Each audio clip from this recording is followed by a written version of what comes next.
Hello friends, எல்லாருக்கும் வணக்கம். ஒரு லேபர் புதுசாக இபிஎஃப்ஓவுக்கு உறுப்பினராக வர்றாருன்னா அவருக்கு அந்த நிறுவனத்தில் ஜாயின் பண்ணும்போது டேட் ஆஃப் ஜாயினிங்கும் கம்பெனியை விட்டு வெளியில் போகும்போது டேட் ஆஃப் எக்ஸிட்டும் கொடுக்கறது ரொம்ப ஒரு அவசியமான விஷயமா இருக்குது. டேட் ஆஃப் எக்ஸிட்டை பொறுத்த வரைக்கும் நமக்கு செல்ஃப் டிக்ளரேஷன் அப்படிங்கிற ஒரு புது அப்டேட் ஆனது ஜனவரி 2025 கிடச்சிருக்கு. இந்த செல்ஃப் டிக்ளரேஷனை எதுக்கு கொண்டு வந்தாங்க, அது மட்டும் இல்லாமல் இதுக்கு முன்னாடி இருந்த நடைமுறை என்ன அப்படிங்கிற விஷயத்தை நம்ம முக்கியமாக தெரிஞ்சுக்கணும். ஒரு இபிஎஃப்ஓ உறுப்பினர் நிறுவனத்தை விட்டு வெளில வரும்போது அவருக்கு டேட் ஆஃப் எக்ஸிட் அப்படிங்கிறது கொடுக்க வேண்டியது எம்ப்ளாயரோட பொறுப்பு. 2025க்கு முன்னாடி வரைக்கும் ஒரு எம்ப்ளாயருக்கு டேட் ஆஃப் எக்ஸிட் அப்படிங்கிற விஷயத்த கொடுக்கணும்னா அந்த ஆப்ஷன் அப்படிங்கிறது எம்ப்ளாயர்கிட்ட மட்டும்தான் இருந்துச்சு.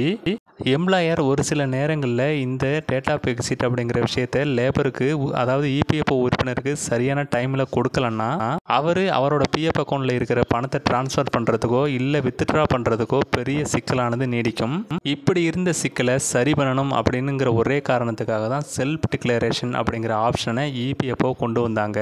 இந்த செல்ஃப் டிக்ளரேஷன் அப்படிங்கிற ஆப்ஷனை கொண்டு வர்றது மூலமாக இனிமேல் ஒரு எம்ப்ளாயே நிறுவனத்தை விட்டு வெளியேறும்போது என்னைக்கு அவர் நிறுவனத்தை விட்டு வெளியேறுகிறாரோ அந்த டேட்டா அவரே கொடுத்து டேட் ஆஃப் எக்ஸிட்டை கம்ப்ளீட் பண்ண முடியும். இதுக்காக தான் டேட் ஆஃப் எக்ஸிட் கொடுக்குற இந்த விஷயத்தை எம்ப்ளாயிகிட்டே கொடுக்கணும் அப்படிங்கிற ஒரே காரணத்துக்காக செல்ஃப் டிக்ளரேஷன் அப்படிங்கிற ஆப்ஷனை கொண்டு வந்தாங்க. இபிஎஃப்ஓ இந்த ஆப்ஷனை கொண்டு வந்தாலும் டேட் ஆஃப் எக்ஸிட் ஒருவேளை தவறாக கொடுத்துட்டிங்கன்னா அது ரொம்ப ப்ராப்ளம் ஆகிடும்.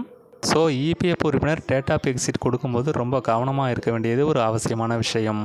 டேட் ஆஃப் எக்ஸிட் கொடுக்கும்போது இந்த விஷயத்தையும் கவனத்தில் வச்சுக்க வேண்டியது ரொம்ப முக்கியமான ஒரு விஷயம்.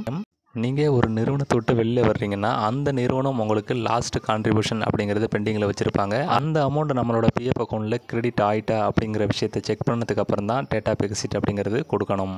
செல்ஃப் டிக்ளரேஷன் அப்படிங்கிற ஆப்ஷன் இபிஎஃப்ஓ உறுப்பினர்களுக்கு நிறைய பேருக்கு தெரிஞ்சிருக்கும். ஒருவேளை தெரியாதவங்களுக்கு இதை தெரியப்படுத்துங்க. இந்த இன்ஃபர்மேஷன் யூஸ்ஃபுல்லாக இருந்துச்சுங்கன்னா வீடியோ ஷேர் பண்ணிவிட்டு மறக்காமல் நம்மளோட சேனலை சப்ஸ்கிரைப் பண்ணிவிடுங்க.